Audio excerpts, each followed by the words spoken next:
Matthew 7. This is judging others. Do not judge, or you too will be judged.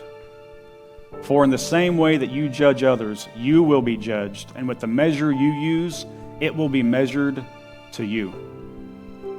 Why do you look at the speck of sawdust in your brother's eye and pay no attention to the plank in your own eye? I can tell you, we all have planks in our eye. We all have specks in our eye. We all have sin. You know, our eyes are in the front of our face looking out, and so we look at everybody else. We don't look back at ourselves very often, and when we do, we always look at ourselves in the best possible light. But I tell you, none of us is any better than anybody else. None of us is without sin. If you read farther beyond that, it says in verse 5, you hypocrite.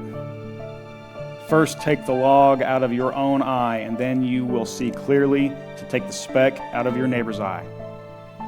It says, you hypocrite. I heard that resounding heavily in my mind when I read that. I could hear this saying to me, you hypocrite. I need to worry about my own sins, not somebody else's. That's for someone else. We have a commandment. It's not judge others as I have judged you.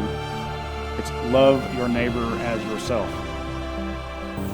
I remember there's a story of a woman who was about to be stoned to death for some sin. And Jesus stopped them and said, let the one who is without sin cast the first stone.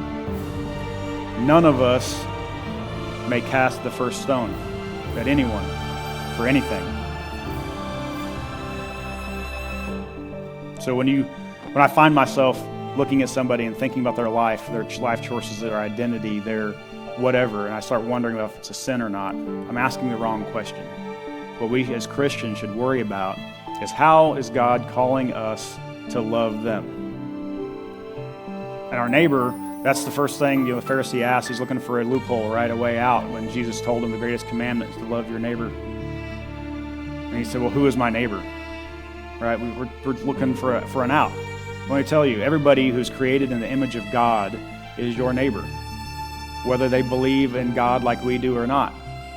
That's the Hindu, the Muslim, the atheist, the Democrat, the Republican. Everybody is our neighbor. We're all created in the image of God.